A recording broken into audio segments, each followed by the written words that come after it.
hindi nakaporma sa Los Angeles Lakers ang 3 times MVP na si Nikola Jokic. Papaano nga ba nangyari yon? Wala na ang legit na big man na matatawag itong kupunan ng purple and gold.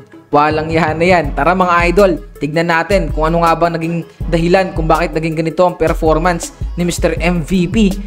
Sa simula pala ng first quarter, makikita natin dyan na hinaharas na talaga kaagad ng Lake Show itong si Nikola Jokic. Lalong-lalo na nung pinasok sa loob ng court itong si Vanderbilt. So ayan mga idol, kung makikita nyo, ang center ng Lake Show sa mga oras na to ay si Vando.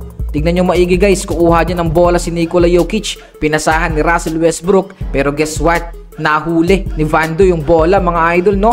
Still to para kay Vanderbilt. Great defense para sa Lake Show.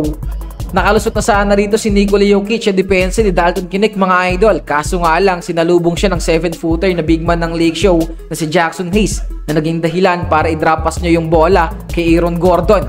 Akala ni Gordon isi-basket na to, pero hindi. Sinupalpal siya sa likuran ni LBJ.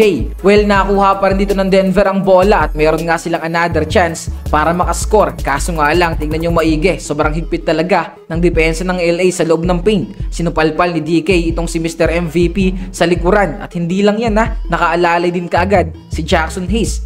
Another great team defense to para sa purple and gold. Ito ang napansin ko na mukhang naging strategy ng Lake Show kanina para pigilan ng isang Nikola Jokic. So ayan, as you can see, si LBJ yung primary defender niya dito. Pero tignan nyo maigi yung mga nakasuot ng jersey mga idol ng Lake Show ha. So ayan, matapos ito gumamit ng spin move ni Nikola Jokic na iwanan niya na si LBJ, pero tignan nyo naman, dalawa kaagad ang sumusunod. Parang mapigilan lang itong si Nikola Jokic mga idol. Another drop pass sana to, kaso nga lang nakita rin niya ni Gabe Vincent, kaya ayun, turnover niya naman para sa Denver.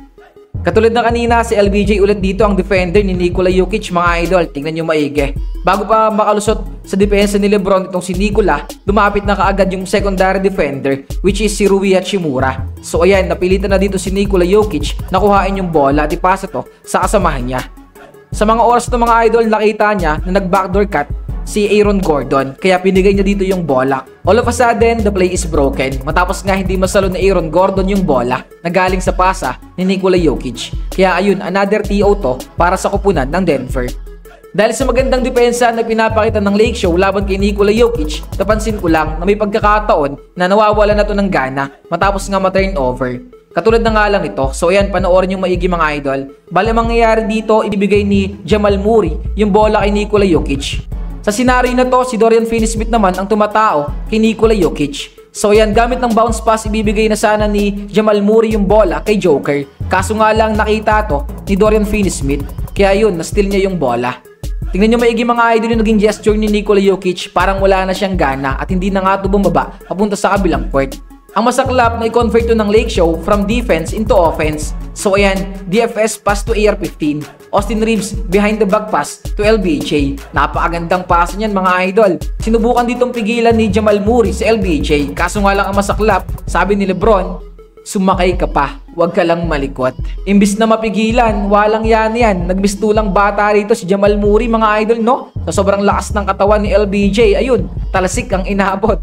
Marami sana tayong clips na nakuha kung paano nadepensahan ng Lake Show itong si Nikola Jokic. Kaso nga lang ang problema, pagka sinalang natin lahat yan, baka abutin na tayo ng bandila.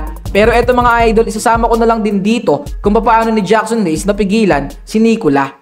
So ayan, panoorin nyo na lang. Bali natapos nga pala ang laban na to na nakapagtala si Nikola Jokic ng triple-double. Yes, tama kayo na narinig mga idol, hindi naman siya totaling napigilan ng LA. Pero katulad nga na sinasabi ko sa inyo, hindi talaga siya pwedeng o kayang pigilan. Ang mahalaga dito kasi is malimitahan nila yung kakayahan niya sa loob ng court. Imagine no, ang ganda na naging depensa sa kanya pero nakapagtala pa rin si Nikola Jokic ng triple-double. Well, Nikola is Nikola Jokic mga idol, no? Wala nang dapat pagpatunayan din yan. Pero eto nga, katulad ng sinasabi ko sa inyo, para makakuha ng Lake Show ang panalo, kinakailangan nila ng solid na team effort. At yun nga pinakita nila sa laban nila kanina kontra Denver Nuggets. Isang solid na team effort mga idol ang pinamalas ng Lake Show, kaya nila nasungkit ng panalo. Hindi lang basta sa opensa mga idol pati na rin sa depensa. Kaya masasabi ko na ilang mga ikutan pa o laban ng Lake Show, malamang sa malamang, mas magiging matindi na yung chemistry nila, both offensively and defensively. At yan nga ang dapat nating abangan. So kung kayo ang tatanungin mga idol, ano sa tingin nyo? Papalag na ba yung Lake Show natin hanggang finals? Magkomento lang dyan sa may comment section at babasahin natin yan. Maraming salamat sa suporta nyo mga kasolid. It's your boy King Chan. I'm out.